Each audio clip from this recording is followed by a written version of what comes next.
is going to be a grand slam home run. Swing and drive. Belton right.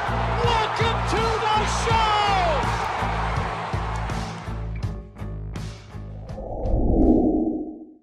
Welcome back to the Call Up, your go-to podcast on the future stars of Major League Baseball. In today's episode, we are breaking down Just Baseball's MILB Team of the Year. And this is something that I've been excited to do for a little bit just because we get to recap all of the best performers this year. But what's fun about this, Jack, is you get the crossover of baseball's best prospects, but also some players who just performed like some of baseball's best prospects that aren't regarded as such, and kind of talking about where they fit into the whole thing as well, because you can't deny the numbers. And some of these guys, whether they're on a top 100 list or not, put up silly numbers.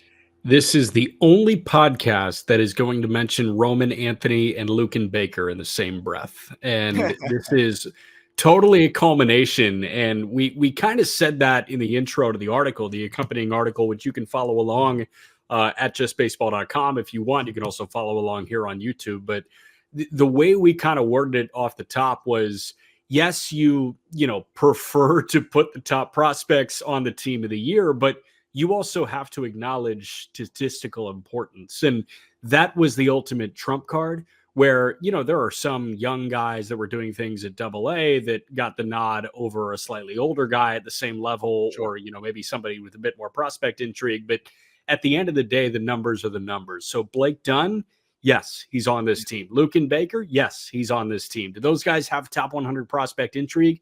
No, they do not, but they had amazing years in the minor leagues. Yeah. And that's the awesome part, is I love giving those guys some shine because, we are guys that just love minor league baseball. And as you're someone who works in it, I mean, just learning and getting to watch some of the people that, again, don't get the shine. I mean, we were talking about Trey Cabbage for the last 2 years just because he's so much fun. Of course, not much prospect intrigue there, but then the guy gets an opportunity in the show. And you know what? All of these guys either already did, even if they're not big time prospects, or will get opportunities in the show. Will it be as long-lived? Will they get as many chances? Maybe not, but they're going to get a chance here. And we saw that with Lucan Baker at the end of this year. We're going to see that with Blake Dunn next year. He'll get a crack, and we'll get to him in a second. I think he's a guy that actually has a chance to, carve out a big league role. The last thing I want to mention before we jump into it and share the screen here for those on YouTube, and then for those who are listening, you can follow along with the article linked in the episode description. I think for the most part, it was easy in terms of, okay, you can just look at numbers and say, this guy had better numbers than this guy. The one challenging aspect of these all MILB teams is you got to compare AAA and high A and AA and different levels and different challenges. And that's where, as you alluded to, Jack, the age kind of comes into play. And I think levels climbed. If somebody had an exact same slash line to Jackson Holiday, you're going to give it to Holiday, not because he's the number one prospect in baseball, but because he produced that slash line while climbing 4 levels. That has to be baked into it as well, right? How much was this guy challenged? How much did he rise to the occasion when being challenged at each level and being pushed up? If a guy stays the entire year in low A and puts up video game numbers, that's great, but I can't weigh that the same as a guy that gets brought up to high A and then double A, let's say, and puts up similar numbers. Yeah, and I think Roman Anthony is probably the best example of that because that guy climbed from low A to double A, as opposed to, maybe some guys like Justice Bigby was in double and triple this year. And Bigby, yes, deserving of first team, but so is Roman Anthony. And, considering Anthony is 4 or 5 years younger and he climbed like that, I mean, you have to take into account that this guy put himself on the prospect map. Nobody was talking about Roman Anthony as a top 100 prospect coming into this year, and now you've got him as a top 20 prospect in baseball. There's something to be said about that. 100%. And let's jump into it because this is a fun crop here. And again, you can follow along with the article that's linked, or follow along with us here on YouTube. We're going to go position by position here. We'll mention some of the honorable mentions after we hit on the winner here and the winner of each position. And catcher, not much suspense. It's Samuel Basallo of the Baltimore Orioles. And what's amazing about Basallo and Jackson Holiday, both of which we're going to talk about in this episode, is that, and I have a tweet that's embedded in this, it was 2 of the best full minor league seasons from a teenager ever. And they both did it in the same year in the same organization. So it shows you what the Orioles are building. We've talked about that. But focusing specifically on Basayo, this is just another example of a guy who climbed 3 levels. And that was the trend of this year. I just feel like is a lot of young talent getting pushed and rising to the occasion, which was really remarkable. So 114 games, he slashes 313, 402, 551, 26 doubles, 7 triples, 20 homers, and he strikes out just 19% of the time. I don't know if he sticks behind the dish, Jack, but it's become abundantly clear that that's not going to matter because the bat is just so special. It's just amazing to see what he did. And then he finishes the year, by the way. 4 AA games. I don't like small sample sizes, but when you bring a 19-year-old, it was his age 18 season too, but 19 at this point, to AA, and he picks up 7 hits and strikes out once. That's telling me something. I mean, that's pretty remarkable.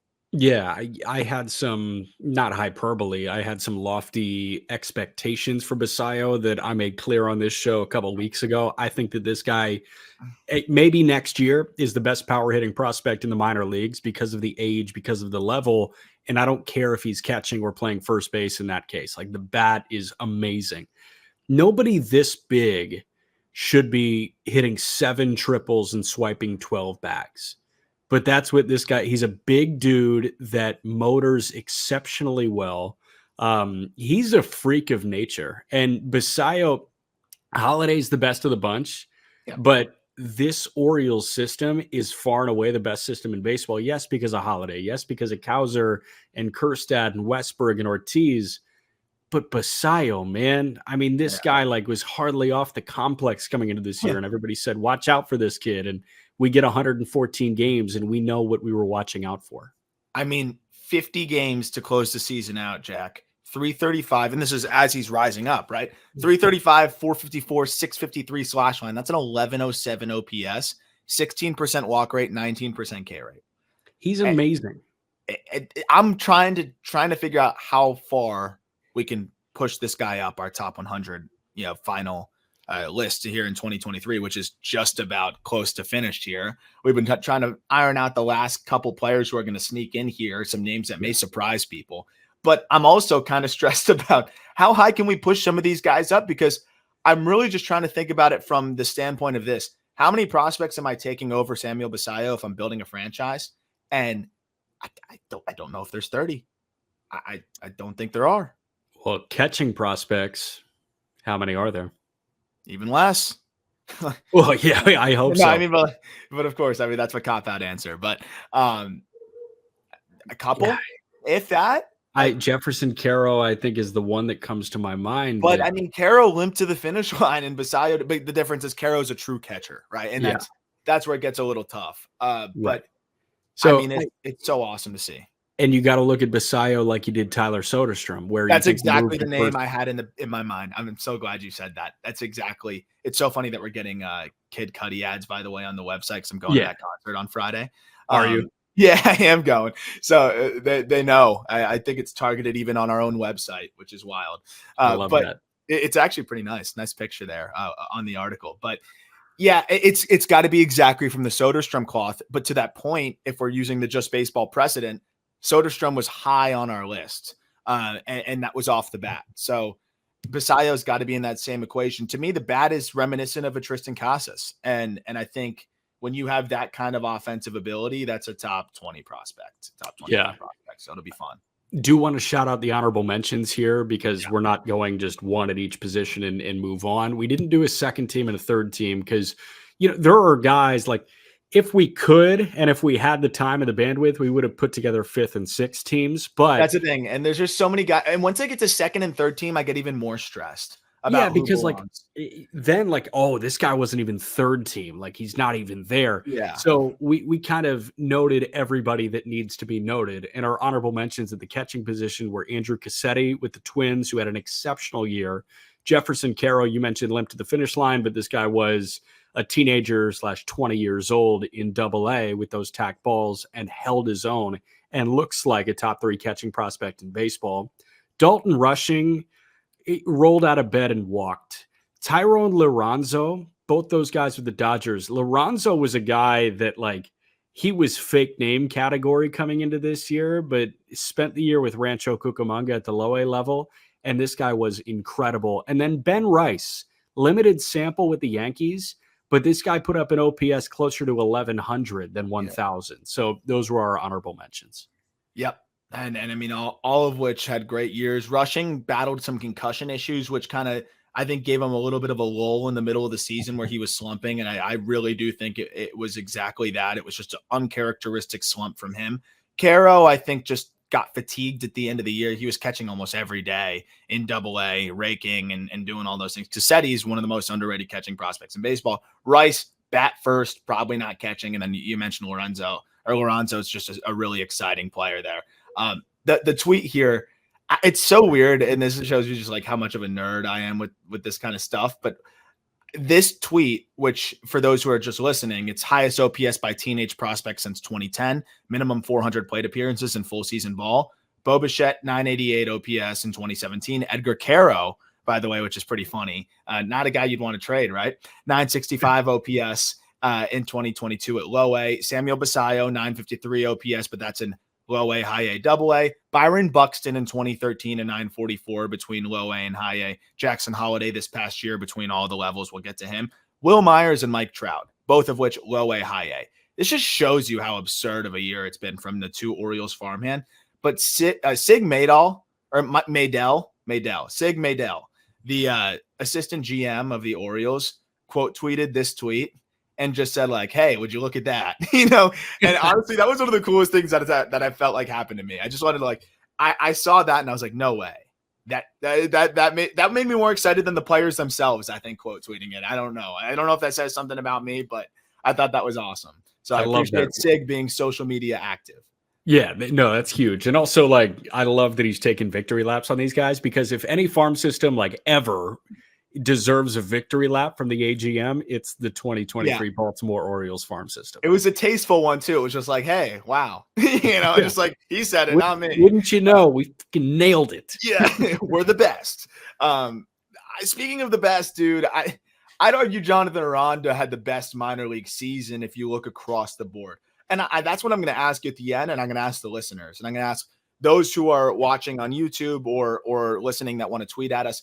Tell us who you think had the best minor league season out of all of these guys. Of course, Jackson Holiday was our hitter of the year for the reason of being able to just, produce across all those levels and all the things we talked about. But statistically speaking, I want to know who everybody thinks had the best season, because I think you can make a really strong case for Jonathan Aranda, first base, Tampa Bay Rays, who in Durham this year, man. I mean, he put up a fantastic year last year in AAA. And then this year, he's like, you know what? I don't want to be here again. So he just absolutely demolishes to a 339, 449, 613 slash line in 95 games, 25 homers, 23 doubles, 81 driven in. That's on pace for 140, and then 15% walk rate, 20% K rate. I mean, when you pretty much do everything you want to see, I mean, we're talking about 7 more homers and 9 less games while walking more, striking out less, and gaining 21 points in the batting average department. I mean, this guy had nothing left to prove in AAA, and I was actually really happy to see him put up slightly above average numbers when he got called up to the big leagues. I'm excited for a full Aranda season next year. Are we going to get one, or is he just going to be in Durham again? He might get traded. I don't know. I wish I knew. I think when you look at Brandon Lau and obviously the Wander situation, and Taylor Wall is looking like he's not really a long-term piece for you. And I know that these are all different types of players, but these are middle infielders, and Aranda's going to play first, going to play a little second. I wonder if they want to clutch on a little bit more to certain guys, but then you see Caminero go up there, and they put Caminero, we're going to talk about him, they put him at short in the big leagues. Yeah. And that shows you how much confidence they have in him. They're going to have a 40-man crunch. I think we could see Aranda moved. I think a lot of teams will obviously be interested in him, but he pretty much just did everything you wanted to see. He improved everything he possibly could improve, and it just got to the point where it's like, all right, let's just see what this guy can do at the big league level. Yeah, Aranda, I think it was a pretty even split between first base and second base in his time in Durham. He did DH a little bit, but don't care about that. Our DH was a very easy pick, and the DH is actually there's some funny numbers. There's some funny numbers I was able to pick up in there. I wanted to just find some weird or hilarious stat thresholds for guys, like given how absurd their years were. And there's one on him that I'm excited to get to. Yeah. But Aranda, man, like it was, you said it, maybe the best stat line. I think it is the most pleasing because yes, you've got 25 homers in 95 games. He drove in 81. The advanced metrics are excellent. The WRC plus, great. The K rate, excellent. The walk rate, elite. But the thing that jumps out to me is this guy hit 340 with 25 homers. This is the Judge thing where Judge hit 62. Yes, but he also hit 311. Like you get that many hits, like you're going to be really good. And man, I thought Aranda was as balanced as they came in the minor leagues this year. And the fact that he packed a punch, there are two different ways you can look like you don't want to be in the minor leagues. You can either suck and sulk, or you can hit 340 with 25 homers in 95 games. And Aranda chose the better one. 450 on base. This is a player here that I gotta give my buddy Griffin Conine credit for putting on my radar when he was in single A, maybe at high A at that point. He shot me a note and was like, dude, Jonathan Aranda makes hitting look easier than any guy I've seen so far in pro ball. And I was like, this guy, like the $20,000 guy, whatever it was, and sure enough, I start following, and it was just like, it was a different level. And it's amazing. And he just hasn't stopped. And since then has added power. And that's been the big thing, was how much power was he going to hit for? Everyone knew he could hit for average. Was he going to hit for power? And here we go. Not only the doubles, the homers, and the EVs are strong. Honorable mentions. Yeah. No, friend of the program who we're going to hopefully get on the show this off season. I wouldn't say hopefully, like it's just like we'll get him on this off season. Troy Johnston, one of the best human beings, Marlins minor league player of the year. Much deserved. I mean, he went nuts, also stole 20 bags. So that was pretty cool, but just absolutely mashed this year. Spencer Horwitz, stud. Just another really underrated bat over in Toronto. Went up to the big leagues, put some nice swings on balls up there for a little bit. He's another really good hitter there. And then Austin Shenton in Tampa Bay. I mean, another prospect here where you wonder where he's going to settle defensively, but man, Shenton was an offensive monster this year and just continued to just mash homers left and right. Funny little tie-in here. Troy Johnston and Austin Shenton played high school, I think summer ball together in the Seattle area, which is pretty interesting. So 2 guys from the Northwest balling out this year. You're playing in the state of Florida. You can't get farther away from home. No, not at all, which is really funny. But congratulations to those guys on awesome seasons. Second base, Colt Keith. And this is a Colt Keith podcast. I think there's certain names that you just hear more, like a ton of. And, it's funny. Anytime I bought a Gabriel Moreno card on eBay, a couple of times I got like a note like, oh, I recognized your name from the Locked On MLB Prospects at the time. I had a feeling you'd be interested in some of these Moreno cards. Like, I feel like Keith might be the same thing. Someone's going to recognize my name when I keep trying to scoop up all his cards. But Colt Keith of the Detroit Tigers, man, it was everything we could have wanted and more, I think, this year between AA and AAA. 126 games, 306, 380, 552 slash line, 38 doubles, 27 homers, 101 driven in, 21% K rate. This comes after a year. I thought last year he was ready to break out, right? He plays about 48 games or 40-something games, tearing it up in high A, messes up his shoulder, then goes to the fall league and makes up for lost time a little bit. But this is just as safe of an offensive profile as you're going to find. They got another guy that I think is just going to produce Kerry Carpenter type numbers, maybe like something pretty much along those same lines. And I can't wait to see what he does next year. I think he's a break camp candidate here. Age 21 season, these kind of power numbers at the upper minors with the approach that he has. Colt Keith is one of the best bats in the minor leagues. Yeah, so there was an article written by Cody Stavenhagen, I think beginning of this year, was the beat guy for the Tigers for The Athletic, that I brought up with Colt. If you listen to that interview on the call-up that came out, early last week with Keith and Justin Henry Malloy. By the way, Malloy was like first guy left on the cutting room floor for this when we get to the outfield or third base, because Malloy had an exceptional year too. And I know that MLB Pipeline had him on their All-MiLB team But Keith, I brought this article up because he was training with, I think, an Olympic sprinting coach this past offseason. The 22 to 20 or the 21 to 22 offseason, he spent bulking and he got big, strong, powerful. But he felt like he lost a little bit of lateral quickness.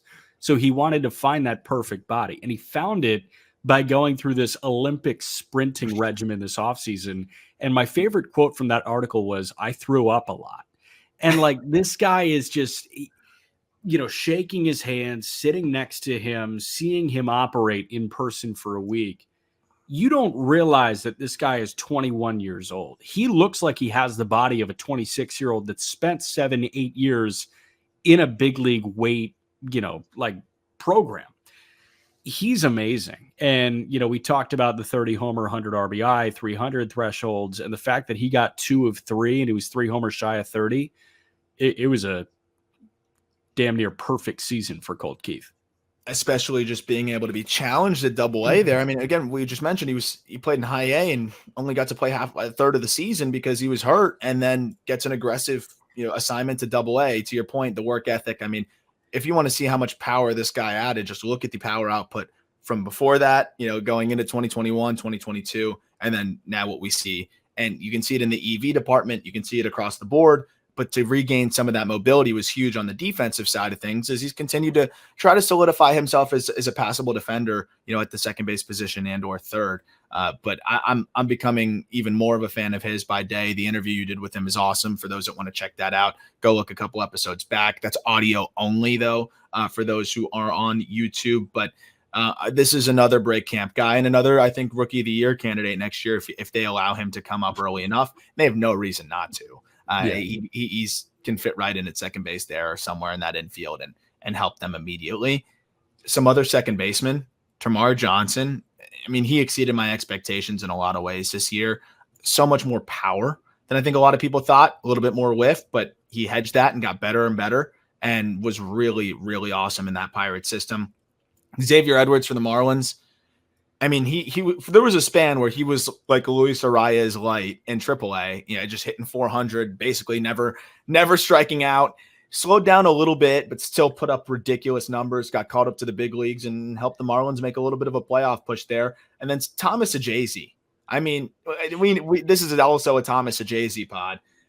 It is such a fun, unique, the guy stands upright, no batting gloves, basically doesn't even really get into like any crazy load. He's almost like it reminds me of like Chase Utley in a different way, where Utley, like he wasn't, you felt like he was never set. It would like give you anxiety. Like he'd just bring his bat up over his shoulder and then load and go. So Jay-Z's like still like moving his feet around, like adjusting his hands. And then like he gets into a swing. It's like, whoa. You know what it is? I love that. It's the most loose and relaxed setup. And the guy hit for the cycle this year and just demolished even after the trade. He could have easily been on this first or second team too. So a very strong honorable mention as well. Now with the Cardinals. He was Bonds meets Ted Williams meets DiMaggio when he got traded to St. Louis. For like a span of a couple of weeks there. It was one of the craziest stretches I've ever seen. I'd actually love to pull that up real quick. Yeah, it was an amazing stretch. The guy that I'm thinking of, when I watch Sajazi swing is Arenado. Because Arenado, he's got, the feet kind of bouncing up and down off the ground, and all of a sudden he's into this swing. Obviously, there are intricate differences between Sajazi and Arenado. But yeah, it's like, oh shit, now time to swing. Like that's kind of the Sajazi thought that I get there. And honestly, early stages of Arenado in Colorado, I was like, how is this guy ready to swing? But he swings and he hits the ball incredibly well, and he's a Hall of Famer. Yep. You got that right.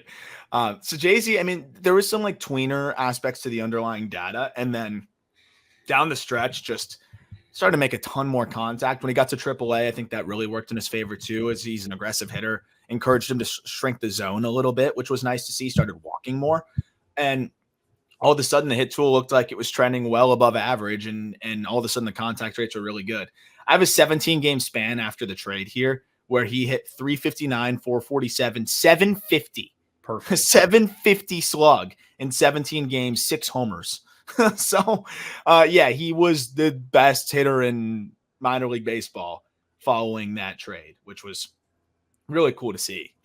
And a nice, I mean, dude, we'll talk about it in the offseason, but I think the Cardinals did pretty well on a lot of these deals with the guys that they were able to bring in. Yep. Shortstop, drum roll, real big suspense here. Jackson Holiday, Baltimore Orioles. I mean, this guy was the most impressive player in the minor leagues, all things considered. There's two guys that I think started in low A and finished in AAA or higher, and they're both in this article. It's Jackson Holiday, and I think it's Orion Kerkering. I don't know if there's anybody else that started in low A and finished in trips. I might be forgetting somebody, but I mean, Jackson Holiday, 125 games between low A, high A, double A, triple A. 323, 442, 499, 30 doubles, 9 triples, 12 homers, 75 driven in, 24 bags, could be a little bit more efficient. Did get thrown out 9 times. 17% walk rate. I mean, I don't know if we've ever really seen a minor league season like this. Maybe some other guys, maybe a Bryce Harper or some of these other generational talents could have done it, but they weren't challenged to do so. Jackson Holiday was challenged to do so. And at 19 years old, not only did he hold his own at each stop, I thought, oh, double A will catch up to him. Nope. Triple A, a little bit slow out of the gate. Oh, I thought that would catch up to him. Then he closes out the year with a torrid 10 games on Norfolk's way to their, title in AAA. 1,018 OPS over his final 10 games in AAA, despite being 7 years younger than the competition. So the only difference between this and something you or I would do on Road to the Show in MLB The Show is he walked at a 17% clip. And I know that in video games, walking is stupid and nobody does it. No. That's the only difference. This is as close to a video game season as we possibly get. We've talked about the word unbelievable. I think unbelievable is incredibly overused. Yes. But I think video game numbers is also incredibly overused. At Yes. this age, climbing this many levels, hitting the way he did, I think this is the closest thing that we've seen in a long time to video game numbers. I think it's unbelievable video game numbers. It's funny because I thought about that. And once you brought that to my attention as a broadcaster freak that you are, in terms of thinking of the verbiage that we call use. me a dork, man. Yeah, it was just thinking about the words that we use is important when you're literally describing things for an audience. And unbelievable would fit the bill here, because if you told me, and I think this is the way to approach it, right, is if you told me that this would happen before the season, would I have believed it? The answer is no, it's probably unbelievable. I was super bullish on Jackson Holiday, of course, as everyone was. He was the number 1 overall pick in the 2022 draft. Love the swing. But I don't think I'm buying that. If you sent me this little snapshot and said he does this and he finishes the year in AAA and he does that in AAA, I'd say no shot. I wouldn't believe it. And so that makes Jackson Holiday's season unbelievable to me. Yes. But I mean, this was just a really remarkable, I would say, bat to ball performance and feel for the barrel. But this guy's just scraping the surface of the power too. And when you get the 39 extra base hits in addition to the 12 home runs, so it's going to be 51 extra base hits. But I mean, already a ton of doubles, a ton of gappers, and then sneaking out those 12 homers. He's going to hit 20, 25, maybe even 30 homers once he's all the way filled out. But the field of hit already being there and already flashes of that power, I can't wait for this guy to grow into a man and see what kind of player that looks like, because he's still a kid. He going to play second base next year for the Baltimore Orioles? I think there's a very legitimate chance he does. Yeah. Third base. Oop, oh, wait. Sorry. Honorable mentions. Yeah. Honorable mentions. Jet Williams, New York Mets. Holy crap, what a year. That's going to be a big climber from non-ranked to, well up there on our top 100 list. Mason Wynn, St. Louis Cardinals. I mean, another dude. We talked about him all year. He was spectacular and then earned himself a big league call-up. And then Von Grissom, who I think would have been starting in the big leagues on a lot of different teams, of course, put up big numbers in AAA with the Braves. I'd say Williams was the most surprising in terms of how well he performed, because we've always been excited about Mason Wynn, and always that was a guy that entered the year as a top 50-ish prospect, I think. Williams, it's been remarkable just seeing the patience, a little bit more power than you'd expect from a 5'8" guy, good feel to hit. He's a special bat there at second base. Yeah, the only other guy that was a very I spent a lot of time thinking about him was Ryan Bliss. I think Yeah. Bliss, was probably deserving of maybe sneaking on, but those three, considering, the prospect intrigue and Grissom could have lied down after that 2-year extension from Arcia or for Arcia. If I'm Vaughn Grissom and I'm in Gwinnett the entire year and I'm doing what he did, I could be so pissed on a daily basis, but the fact that he put up those freakish numbers, he's going to make some team very happy. And I don't think it's going to be the Atlanta Braves. I think Atlanta's going to trade him. And I think Vaughn Grissom is going to be a good shortstop moving forward. And I mean, he's in the dugout now in the playoffs, and he's one of the guys you see most pumped for the teammates. And I just think that guy's got the work ethic to continue to shore up defensively. I don't think it was as much of an indictment on him as now you're watching Orlando Arcia day in, day out at shortstop. He's turned into a great defender there. People forget he was a top 10 prospect in the game. It was a long time ago. It was like 2017, 2018. But the talent's there. The talent's there. He was a top 10 prospect in baseball, Orlando Arcia. Yeah. And he worked hard with Ron Washington and just had a little bit more of the natural ability to play short. And that's what they needed. They didn't need an offensive-minded shortstop, which is what I think Grissom would ultimately be. They needed a well-rounded shortstop that can anchor the bottom of the lineup, and that's exactly what Arcia has done. So I'm interested to see where Grissom fits in long-term. Junior Caminero is definitely going to carve out a role with the Tampa Bay Rays next year, and that's largely in part to the season that he had this year with the Tampa Bay Rays across high A and double A, and then, of course, getting brought straight up to the big leagues from double. 324, 384, 591 slash line, 18 doubles, 6 triples, 31 home runs, 94 driven in, a 20% K rate. This dude, when it comes to, we talked about the XY axis, right? In terms of balancing exit velocities and contact rates, I don't think there's anybody in the minor leagues balancing elite, 100th percentile exit velocities, because that's really where he's at in terms of the minor league crop. He's, in the top 1%. I'd say top 0.5%. He might be number one. I'm not able to do full leaderboards like that, but I'm pretty sure he's number one. And then on the other side, the contact rates are just a hair above average. So when you have elite power numbers and slightly above average contact rates and an approach that improved, that's where you get 324 with 31 pumps. And what was, remind me, because there's so many young guys, he was 19 at the start of the season, is now 20 years old. Yes. Right? So, I mean, and this strikeout rate dropped as the year went on. Pretty much you take out the first month of the season where he worked out some kinks. He pretty much from that, and he still hit, but he was just striking out a little bit more. Strikeout rate was around 17, 18% after the first month of the season. So it wasn't even like a pre-tacked ball or a tack to no tack, like which we're going to talk about with Owen Casey. This was just first month, shook off the rust, dominated. And I mean, to me, this was, again, arguably, if it wasn't Jackson Holiday, I think this could be your minor league hitter of the year. He was listed at 157 pounds coming into this year. I don't think anybody that weighs 157 hits 31 homers.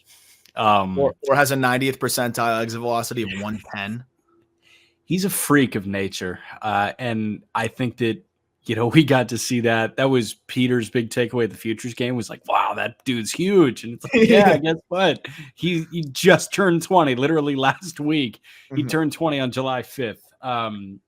Caminero is a guy that you latch on to certain guys. Like, I don't think you have favorites on the top 100. I think that you look at it from a very objective lens, but Zach Veen's my favorite player of all time. And Caminero, yeah. What?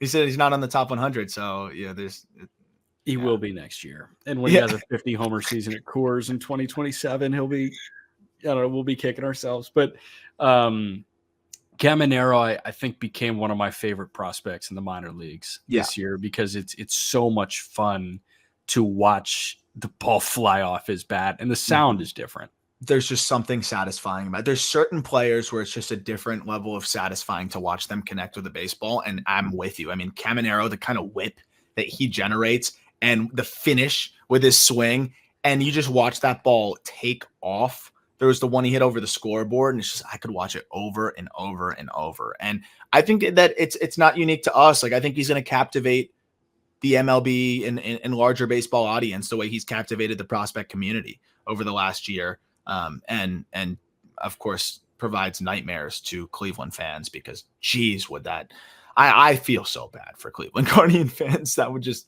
it's a painful reminder all the time of what could have been pretty much what they need more than anything. A power hitter that's not going to whiff egregiously. But anyways, Rays have a good piece here. The fact that they were, a lot of the questions with him were the defense. I thought he improved drastically. I think he's a fine third baseman. I said that though going into last year. But the fact that the Rays were even willing to play him at all at shortstop, it was a little bit of a testament to the situation they were in, but also a testament to the fact that, hey, he's passable. He can make the plays he needs to make, and the bat's going to carry the load. But I think he can play, all over the infield a little bit, and that's extremely valuable when you're getting the offense that you're getting. Yeah, I think that they're probably getting a bunch of hybrids, right? Because Meade has proven that he can play second base. I know he made some errors in the wild card series, but Meade can play second and third. Basabe can play third, second, and short. And Caminero can probably play third, second, and short. Yeah. So they're going to kind of just find who's best at what spots and figure it out from there. And I'm interested to see how they handle things. I wonder how much confidence they have in these young guys and whether that, kind of pushes them to trade a Brandon Lau because of just his, injuries and things like that, and see if they can kind of plug and play with some young guys. So I'm sure that the hedge fund will come out this offseason in terms of that angle on things and how they want to, allocate some of these assets. But honorable mentions, Michael Busch. I'm so freaking tired of talking about you, and that's out of love. It's not his fault, but man, if he can just hit a little bit more at the big league level when he gets those really brief and unfair tastes, like I would please I don't want to rank him anymore. There's a few guys that are getting in that territory that we'll talk about in the top 100 update. But again, Michael Busch doing what he can control, mashing in AAA, and he did just that this year. Kobe Mayo, for me, I think you can make a really strong case for him getting this spot here as well because of what he did across the two levels. But overall, full body of work, Caminero obviously just had the better year. But Kobe Mayo with the Orioles, I thought had one of the most impressive seasons in the minor leagues as well. Age level, all things considered, and being able to tap into this power, cut down on the Ks. I thought it was a really special season from him. Friend of the show, go check out that episode as well. I'm sure we'll get him on again sometime soon. He's the man. And then Tyler Black, Milwaukee Brewers. I know you got some good looks at him. I got to see him at the end of the year. So fast, good feel to hit, sneaky juice, stole a ton of bags. Really awesome year for Tyler Black too, who should be a part of the plans next year for the Brewers. And seems comfortable enough defensively too. This was a really tough position because Caminero, Busch, and Mayo are all first team deserving. Mm-hmm. If we could slap them at a bunch of different spots, you would, but this is the nature of the beast with these all MILB teams. It's tough. It is no doubt tough. And outfield may have been as tough as any position. And that's where we go into Owen Casey here with the Chicago Cubs. This has got to be I called my shot one here. Yeah. I got to pat myself on the back on this one, man. I mean, we put him up there high on the top 100 list going into the year, but it wasn't just that. I just felt like, I don't know, you talk about the favorites and things like that and how we try not to pick them. Owen Casey, I felt like I had to advocate for because I just was so floored by the lack of respect he was getting, and especially in the power department. I understand that there's some concerns with the swing and miss, and we'll get to that. But I mean, just listen to these 2023 stats in his age 20 season at the AA level, dealing with the tacked balls in the Southern League. 289, 399, 519 slash line, 31 doubles, 22 homers, 84 driven in, 14% walk rate, 31% K rate. 31% K rate is what stands out, right? But you look at what he did down the stretch, especially. You take from the point of which the tacked balls were taken out of circulation. 307, 423, 510. That happened on July 14th, by the way. I mean, that's a ridiculous slash line.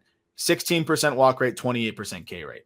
Still, I mean, he's going to whiff. He's 6'4", powerful left-handed hitter with 110 mile per hour, 90th percentile exit velocity. He's the only guy that I can think of with any sort of prospect relevancy that's not like a 28-year-old in AAA.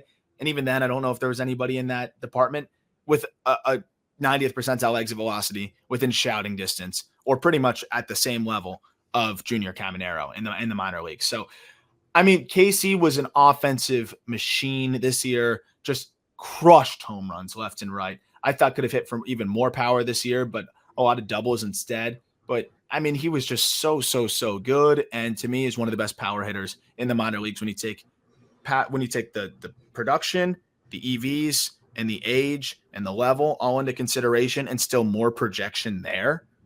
I think this guy can be an absolute monster. The haters look at the 31% K rate and they say, how is this guy first team? You have to be okay with it. Yeah. Like we had this conversation on the Just Baseball show. Kyle Schwarber hit under 200. Okay, I don't care. He had 46 homers and drove in 100. That's Casey, man. And whiff is always going to be a part of his game, like you're mentioning. 31% is fine. And at the end of the day, this guy's getting on base at a 400 clip. He drove in 84 as a 20-year-old in Double-A. What he did was fully outstanding, given the frame and given the limitations offensively for him. Yeah, and final 20 games cut that K rate to 23%. Again, hedges that with a ton of walks, increasingly patient as the year went on. And you mentioned, I mean, you got to highlight the tacked balls for a guy that's long levered like him. Yeah. And you get into the balls are going to kill him. Yeah, and he adjusted and he improved, and he's going to get better, I still think, in the bat to ball department. Like the contact rates are not that bad. And they got better and better as the year went on. And he's 21. It was his age 20 season. So I thought he was absolutely remarkable this year. And without a doubt, in the first team outfield. Next guy, Roman Anthony. I mean, the Boston Red Sox prospect, I think arguably was one of the biggest breakout guys, given where he was at the start of the year and where he ended up. Maybe you could talk about Basayo, you could talk about a couple other guys, but I felt like they had even a little bit more helium or a little bit more momentum rolling into this year. 2023 for Roman Anthony, he crosses 3 levels, low A, high A, double A. He's also a teenager. 106 games, 272, 403, 466 slash line, 27 doubles, 14 homers, 64 driven in, 16 bags, 18% walk rate. What stood out to me is he wore out the top of that monster in Greenville.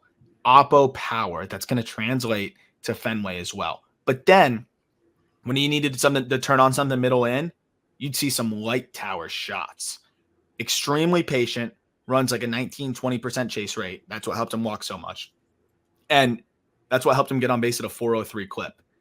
Another dude that got better each level he climbed. Low A, he was still trying to figure out how to elevate more frequently. High A, he starts doing that. Talk about the Oppo home runs and all that good stuff. And then he closes out the year in Double A by going nuclear in about 10 games. This was one of my favorite guys to follow this year because he just kept wowing and just kept exceeding any reasonable expectation. Yeah. He is, I mentioned it, like that guy was not considered top 100 by anybody. Nobody. You had an idea of who Roman Anthony was, but could you have told me like any certain data points or any certain data ballparks coming into this year? I would have said good EVs, puts the ball on the ground too much. I could say that for a lot of guys. Yeah. Like that's one of those huge buckets that you just drop people into. Yeah. Gabby Moreno, good EVs, put the ball on the ground too much. Vladimir Guerrero Jr. Yeah, like exactly. They're just two totally different types of players that still fit in that bucket. So that's all I could have really told you is that and the patience. But it's been amazing to see him. And he still needs to lift a little bit more. I think that's why we only saw 14 home runs because he's got the power for 25 plus. But to do what he did this year, WRC plus by level, 109 at low A. And he was 18 years old at season start. 109 WRC plus at low A, 164 WRC plus at high A, and then only 10 games in double A, but a 185 WRC plus at that level. Well, the other thing that I want to point out is he probably has more chances to accumulate homers and RBIs if you want, if he doesn't take the bat out of his hands 18% of the time, or pitchers don't take the bat out of his hands 18% of the time. So I think this is a guy whose accumulation numbers can spike when he sees better pitching. And he started to see that in Portland, and you saw the production level up in Portland. So I think when this guy gets to the International League, like AA, AAA, Eastern League, and IL, this guy is going to put up some counting numbers if you want those. I'm with you. You hit the nail on the head because do you remember our Dylan Cruz conversation? How patient hitters in low A, it works to their disadvantage sometimes. Yeah. Look at the strikeout rates by level for Roman Anthony. You're 100% correct. I think as a guy that runs another guy that runs low chase rates, perfect example of a very similar type of player who benefits from, better pitching, and a better strike zone. Here's the guy, Blake Dunn, as we wrap up the outfield side of things. Cincinnati Reds. I mean, this guy's stat line was just unreal. And there's a couple of thresholds that I was able to sort by that were really funny, that put him in some elite company. But first of all, here's the numbers between high A and double A for 24, now 25-year-old Blake Dunn. 312, 425, 522 slash line, 17 doubles, 23 homers, 79 driven in, 54 stolen bases on 61 attempts, and 11% walk rate. This dude was an 15th round pick in 2021. Added some more strength, added some more power, didn't compromise the speed. And in turn, we get a 2050 season here. Here's the list of players with 20 home runs and 50 stolen bases this year. Jonathan Class A, Ryan Bliss, both of which are in Seattle. Class A playing a lot of his games in the Texas League, which of course is going to be a little bit more conducive to home runs. Bliss got to play a little bit in Amarillo and Amarillo. Like he got some friendly environments out there too. Not taking anything away from them, but Dunn played in the least hitter friendly environment. And those are also two prospects who are more highly regarded than Blake Dunn. Another fun threshold here. He was one of 4 players in the minor leagues with more than 50 stolen bases and a batting average over 300. Of course, you could guess that Victor Scott was one of those guys. Yes. But if you up that threshold to 310, 0, just him. So 1. He's the only guy. I mean, what a year for the Reds farmhand. I didn't know who he was until you look at the leaderboards at the All-Star break. It's like, oh, who is B. Dunn? and then you click and you go down the rabbit hole, and you almost discount it because it's he's a 15th round pick. He's already 25 years old. Who cares? This is the beauty of the All-MiLB team. Dunn and the next guy, Luken Baker. Like, if you do this over the course of a year, you have to get some credit for what you just did. And Blake Dunn is deserving of all this credit. And here's to hoping he gets that shot with the Reds next year, because obviously that speed is going to play. And if you're hitting 23 homers, swiping 54 bags, and getting on base at a 425 clip in Double A too, man, that is that's pretty amazing. He's a prospect to me. I mean, top 100, no, but he's a prospect to me. I think there's a world where he's a contributor for the Reds next year. He can play all 3 outfield spots. That power is going to play up out there. He has some EVs as high as 111, 112 miles per hour this year. There's juice there. You mentioned how the stolen bases, that's conducive to the new game and the way that we're seeing the game played. I love Dunn as a platoon type. He demolishes left-handed pitching. He's going to, I think, force his way into some sort of role here, and that's, I think, a really cool story. The only reason why I knew who he was at all was when I was on the Cape. He was a born Brave, and I think he was from like Western Michigan or Central Michigan, one of those. Yeah, Western. And I just remember saying, shit, that guy's fast. But I mean, he did not have much going for him with the bat, but he was fast. And he did always have some draft intrigue because he was a freak athlete. And that's why he was on the Cape, but he was always hurt. And just that's why he got drafted a little bit later. I think he was a candidate to get drafted in 2020 with COVID, but then the season got cut, had some opportunities to sign, didn't do it, ended up being a better financial decision for him. So instead of $20,000, I think he got, 150, 200, whatever it was, but he could be younger. So that it worked against him, but I think in some ways worked in his favor. This is one of those guys where I do ignore the age a little bit. And to me, like, yes, is he a top 100 prospect like those other guys? Of course not, but he is a prospect, and he is a guy that I'm paying attention to going into this next year. You think more so a prospect than Vaughn Brown? Because this is very Vaughn Brown from last year. Yes, I believe in him translating more. I 100% do. I believe in the hit tool a lot more, and I think he's going to carve out a role more likely than Vaughn Brown. Gotcha. That is a good comparison, though. Honorable mentions, friend of the show, Justice Bigby. I mean, you could easily make the case for him in this group, as you mentioned. I think what the separator here was just that Dunn had the bags and was, among the leaders in that department, and then some of the thresholds that we're able to sort by that he's, in his own company kind of. Abimelec Ortiz, I mean, what was it, 30? How many home runs? 31? It was 33 homers and 100 and something driven in. Yeah, I mean, Texas Rangers farmhand, just big power. Lazaro Montes with Seattle, Colton Cowser with Baltimore, Victor Scott with St. Louis, of course, stole a trillion bases.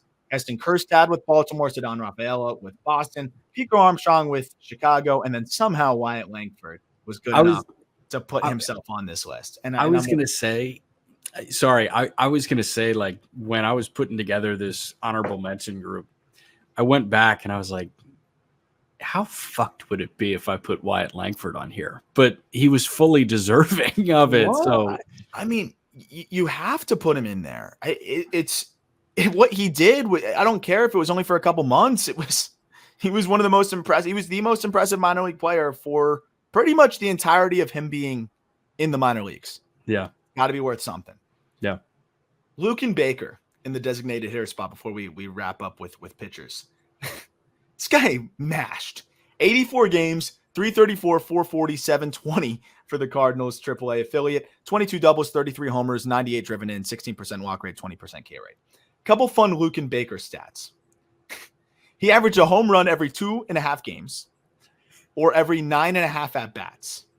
He was the only player in minor league baseball with a slugging percentage over 700. Both of those stats are hilarious to me, or all three of those, I guess. But most notably, ups his batting average by 100 points, more than 100 points, ups the on-base percentage by more than 100 points, and hits for more power. He really did everything you'd want to see from a guy that was all power and nothing else last year.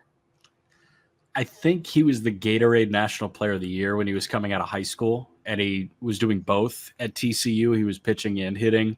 St. Louis grabbed him second round? It might be early. It might have been like third or fourth round.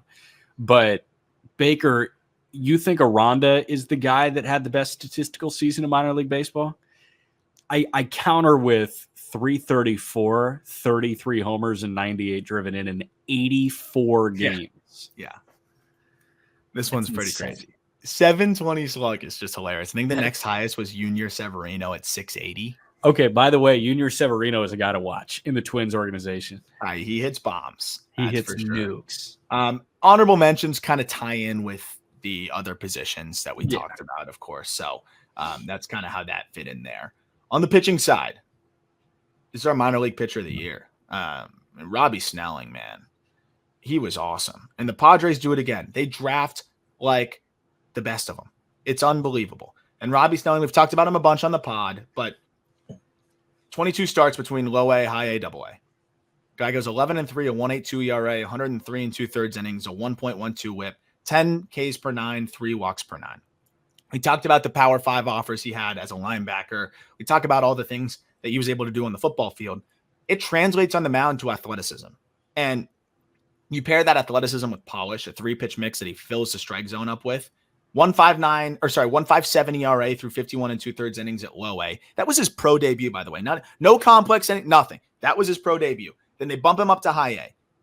In 34 innings, 34 2/3 innings there, a 2.34 ERA. Up the strikeout rate, lowered the walk rate. Then at double A, some of the peripherals weren't as strong, but who cares? He pitched to a 1.56 as a 19-year-old lefty in double A.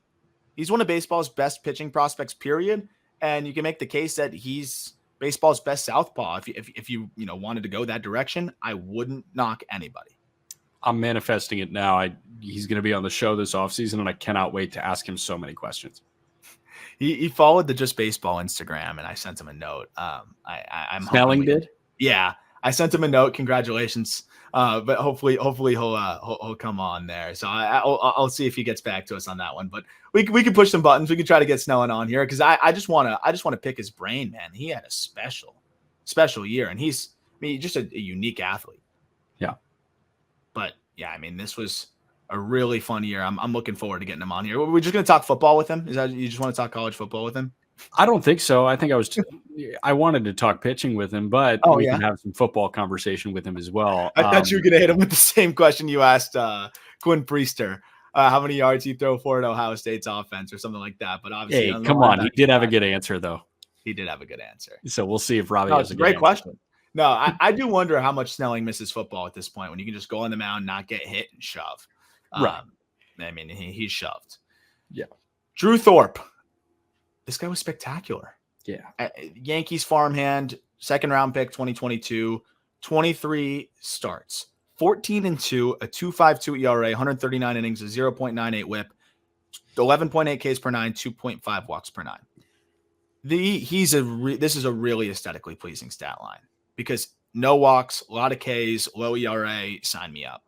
It's a changeup that really dominates, but the fastball got better. His command is pinpoint, and the way he closed out the season, Jack, might be the most remarkable.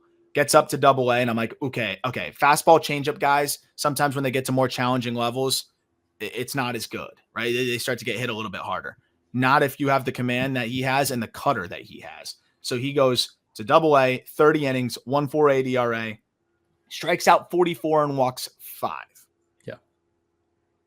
The other thing that jumps out to me, you mentioned the aesthetically pleasing, like the sub 1 whip is super aesthetically pleasing. Obviously the mid 2s. And note, there are 2 guys where we mentioned record. I personally am anti-record unless it's notable. But Snelling and Thorpe combined to go 25-5. And at that point, the record does kind of matter. Like I'm of the thinking that record doesn't matter unless you're a 20-game winner in the big leagues. But these guys, the record did kind of matter. The other number that jumps out to me here, obviously the ERA, great. The punch out's great. The walk's great. Whip, great. 139 and a third innings. Yeah. This guy across 23 starts averaged over 6 innings per start. Really, nobody in the minor leagues does that, especially in high A and double A. The guys that do that in the minor leagues are the Caleb Bosleys of the world. They're the 28-year-old pitchers in triple A that are willing to run themselves into the ground. Thorpe is a guy with legitimate prospect intrigue, and the fact that he threw nearly 140 innings in the minor leagues as a prospect this year is fascinating to me. And his first, really full pro season. And I think that's a really important note, Jack, because he's built up, and I think they got to feel pretty good about him potentially slotting into the rotation at some point next year. I know the Yankees like to go outside for arms, which is always weird, and I think this might be that. Yeah. Like you might have some guys here. Like I know that just because they're not Garrett Cole doesn't mean you shouldn't give some of these guys a crack. If this is your number 4, number 5 type, you might be better for you than Frankie Montas was, right? Like stop rolling the dice on guys outside the organization when you got some guys like Drew Thorpe, who I think could actually be a really nice 4 for you and give you flashes of a 3. Like, for the love of God, can we just try a future rotation of Cole, Rodon, Thorpe, Hampton, and Will Warren? Like, that would be fun. That'd be great. No, but they have to have 8-year vets in the rotation. What's amazing with Thorpe too is it's low velocity. So I do feel like those guys, and I don't have a ton of science to back it, but I think the general science backs it. Is like those are the guys can be more durable, right? If you're operating 91, 92, you can be more durable. And he'll grab the 3s and 4s, but he mostly sits in the low 90s, spots it, good shape, good changeup. This is a guy that can stay healthy, I think, too. And I think that's a big reason why they were willing to stretch him out to 139 this year, which is, as you mentioned, I'd love to try to poll like who are the last prospects under 25 years old who have thrown more than 130 innings. I don't think it's a ton of them over the last few years. I wouldn't say there's very many. I'll find it. Cade Horton, a guy who they did have to manage innings, and I'm glad they did because, he had never thrown more than like 50 innings at all. He only threw 50 innings in college, but the Cubs farmhand, I mean, he was as impressive as anybody this year as well. Low A, high A, double A, 21 games, 2.65 ERA, 88 in thirds innings. That's not counting the postseason starts too, by the way, which he was very good in. So in the true body of work, he's closer to 100 this year, which is a sizable workload. 0.99 whip, 12 Ks per 9, 2.8 walks per 9. What stands out most to me, Jack, is we're looking at a guy that when he was drafted number 7 overall, some Cubs fans were up in arms. And I get it. You don't really know what you're getting here because it was a guy that had a few good starts down the stretch of his collegiate career, but it only had a few starts, period, in his collegiate career. Tommy John, 2-way player, all that good stuff. So the Cubs identified a guy that they could buy low on and turn into a stud with them. And that's exactly what happened. Yeah, the data on his 4 pitches, man. Like this is one of the only guys that has 4 pitches in the minor leagues that all look like big league offerings to me. And he already has the command. He's built up big time this year and looks like he's good. We'll see how he comes back next year after, career high in workload. I thought the Cubs did a good job of giving him a little lull in the middle and then managing the innings so that he could keep pitching through the end of the year. But I mean, this is one of the best pitching prospects in baseball, and he was just lights out all year. He was excellent. First guy since Grayson Rodriguez to have 4+ offerings. Yeah. Yeah, or at least four offerings that are above average to plus. Yeah. Yeah, that's excellent. That's good company. And just assuming he can stretch out a little bit more, fastball up to 98. You know, we've seen him just hum that thing in there, finding the changeup so quickly. The last thing I'll mention with him is you had those last couple postseason starts, which would have actually improved his overall numbers. He surrendered 1 run over his final 3 starts, 2 of which were in the postseason for the Smokies, where he was, again, just lights out there. So a really fantastic season for a guy that is arguably baseball's best pitching prospect. Yeah, I was going to ask. So are you pro Horton over Tiedemann? Yes. Are you pro Horton over Snelling? Yes. How about Horton over Skeens? That's one where before we finalize this top 100, I am getting in the lab with you. Cool. And we're gonna because I know you're gonna be pro Skeens. You are gonna be pro Skeens. Yeah, 100's 100. Let's get in the lab. I'll make our case. We'll get on a little Zoom, and then people that check out the top 100 final update when it comes out are gonna, I guess, kind of hear the result of this. I lean Skeens because of 100's 100. The slider's insane, but there's some things to Cade Horton that, you know, make me think that he might be a better big league pitcher long term. So it's an interesting conversation, and I do think that you can throw Job in that conversation now too. Oh yeah, true. So it's fun. Here's a great other name that's kind of in between in terms of like the prospect relevance. Not a top 100 guy, definitely not a non-prospect. He's definitely a relevant prospect, but Carlos F. Rodriguez. And God bless you if you try to search Carlos Rodriguez on Fangraphs. Doesn't work. Good luck. Good luck. But Carlos F. Rodriguez, I got my first look at him in the WBC. And I got some looks there where I was like, okay, that looks good. That changeup is nasty. My concern is what else is there? What he does kind of hedge with the lack of fastball quality and, you know, being changeup dependent is an assortment of pitches. He'll come at you with a cutter, a four-seamer, a sinker, a curveball. He'll manipulate to a slider. But it's all about the changeup. And he throws that pitch more than any, and he carved through AA with that. Got 1 start in AAA, and that was, you know, his one little taste there. That's where he'll start next year in Nashville.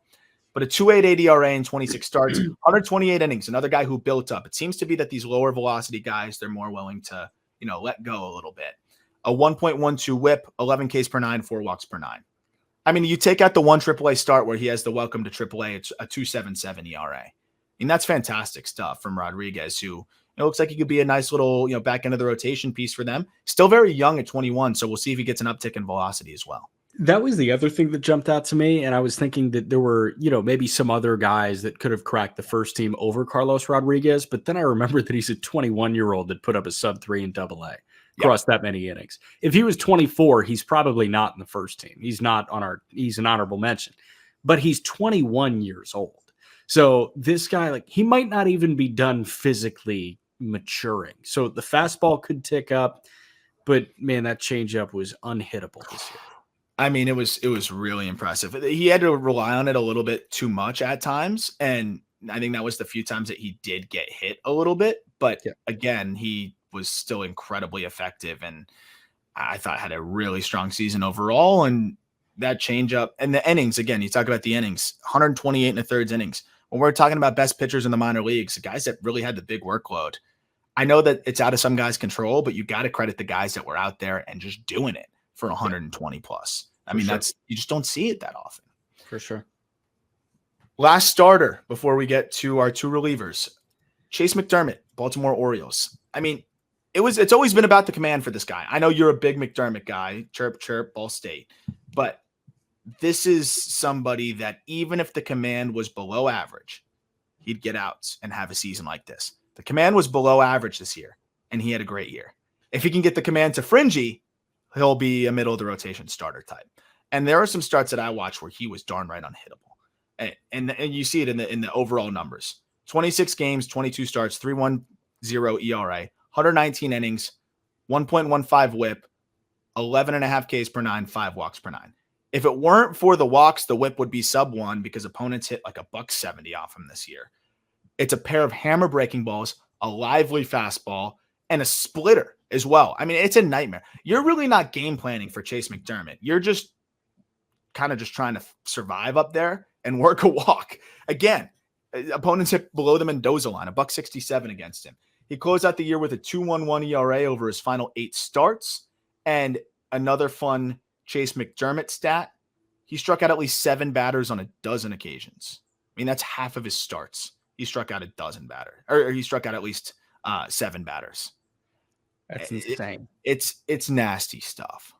So here was like the query that I did that really sold me on McDermott being in the first team over a guy like Job, who was injury hampered, and over a guy like Will Dion, who's just ridiculous. Chase McDermott, if you sort qualified starters in the minor leagues across full season minor league baseball, qualified starters, he is number 1 in batting average against. Opponents hit a $167 against him in 119 innings. The next best is 182. And then Carlos Rodriguez was at 187. Mick Abel was at 192. Drew Thorpe was at 200. There were 5 guys that were under 200. And the fact that McDermott was 15 points better than any other qualified starter in minor league baseball totally sold me. And this is the year that I think you dream of when you think of Chase McDermott. And I think, when Mike Elias grabbed him, this was a complicated deal. Siri went from Houston to Tampa. McDermott went from Houston to Baltimore in this Mancini deal. I think you knew that you were getting a guy that could be a reliever, but you had in the back of your mind this. Yeah. And the fact that he showed this could make him a steal in that Mancini deal. 100%. And I think he already looks like it. And Yeah. even if it doesn't all come together, he's a swingman type that could be dirty for you, like Tanner Houck style. DL Hall. Yeah, DL Hall. And give you flashes of, you got to plug and play. He can give you some dominant outings when you plug him in. It's all about the consistency, but he's trending in that direction. We'll see if he can continue to do that. If you can get DL Hall to throw strikes, I think they can get him to throw strikes and less injury history to potentially be able to keep him in the starting rotation. Honorable mentions. Jackson Jobe, it was really about workload for him. If he was able to throw more innings, he's obviously in here. Will Dion with Cleveland, Will Warren with the Yankees, Yaniel Cure with Tampa Bay, Clayton Beeter with the Yankees, DJ Hurst, strong finish to the year. Looks great in the Arizona Fall League, Chicago, and now with Washington. Julian Aguilar with Cincinnati, really underrated season.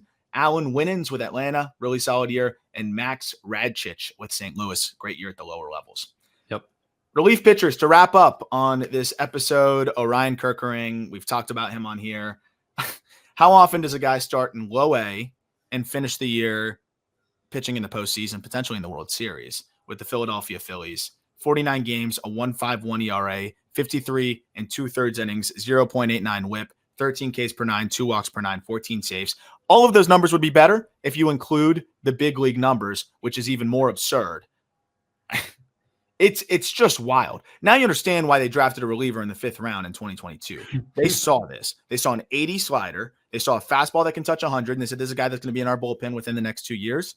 And here he is. And here he is helping them potentially get to the World Series again. Listen, everybody wants Ben Joyce when Kerkering was the better answer. Isn't that wild? It's crazy. Go to the American Athletic Conference. Those guys aren't always in the SEC. He throws his slider 52% of the time in the minor leagues this year and picks up a 108 opponent batting average, a 51% strikeout rate. Fastball touches 100. This dude is going to be a menace out of the bullpen for years to come. It's just been a really fun guy to follow. Beyond just the name, it's a sick name. It's just been awesome to see somebody start in low A and be where he is and just not be phased. I wouldn't be phased either if I threw 100 with that slider. Like I think a lot of things would scare me, and I think being on a big league stage would scare me. But if I had those 2 pitches, I think I'd be okay. Yeah. Like I think it's I don't know. It's just like having like one of those suits. If you're gonna go like and handle a wasp nest, but you got a full suit where no one can sting you. To me, 100 with that slider is like a suit where you're impenetrable, and that's basically what he has been. He's been untouchable. I would assume this guy is really confident because, you know, yeah, you're seeing the Atlanta Braves and the NLDS. That's a disgusting pitch to get Jesus Sanchez. But he has to like remember, hey, my shit's really good. Like I can go punch out Acuna with my stuff. And Yep. I don't know if he has the right people reminding him or if he has the ability to remind himself, but he's amazing. And I can't wait to watch him deal. And I hope he gets closer reps for the Phillies next year. I think he will. I think it'll be kind of by committee, and I think he will absolutely because you saw the clip that I just played on the slider. It's so good that he can go to lefties with that, and when you can go lefty righty with that pitch, good luck. Last guy, another diabolical slider, just not as good of a fastball, and that's the only differentiator here. But Anthony Maldonado, the Marlins, what a year he had. If he didn't get hurt in around June time, he probably gets a big league opportunity with the Marlins. Probably is in that bullpen down the stretch and maybe even in the playoffs. 2023 in AAA and including, a couple rehab starts in low A, 37 games, a 1.62 ERA, 50 innings, a 0.90 whip, 14 Ks per 9, 4 walks, 9 saves. The amazing thing about him is his slider was somehow more dominant than Orion Kirkring's. I don't know how or why. I'm not saying it's better, but in AAA exclusively as well, which is also an incredible note. 120 at-bats against his slider. Opponents hit 067 with a 57% strikeout rate. That's 8 for 120. Like, that's insane. Fastball got crushed. And that's the problem for him is Kirkering, he throws his fastball more, and he can because it's upper 90s. Maldonado, it's a flatter, dead zone-y 93. So he has to throw the slider even more. I don't care because, this will play in a bullpen. This guy was one of the most dominant relievers in minor league baseball. And when he returned from injury, he made 11 appearances for Jacksonville. He gave up 1 run, 0.59 ERA since returning from injury. So he's a guy that's poised to break camp with the Marlins as well. And I think we'll be in their bullpen next year. He's also a physical specimen. I think that's really underrated. He's an intimidating person. And I think that Scott Kornberg did a great job with this. Great use of the emoji numbers. But great. He's one of the better relievers in all of minor league baseball. And I think that these numbers totally speak to that. Yeah. First in ERA. And this is among the International League. First in ERA, first in K percentage, first in K to BB, first in swinging strike, fourth in XFIP, ninth in FIP. That'll play. Other notable names, honorable mentions, King Abner Uribe. I actually pulled one of his autographs recently, which is pretty funny. If I'm going to pull a reliever card, give me an Abner Uribe. Luis Guerrero with Boston, some crazy K numbers. Eric Miller with Philly.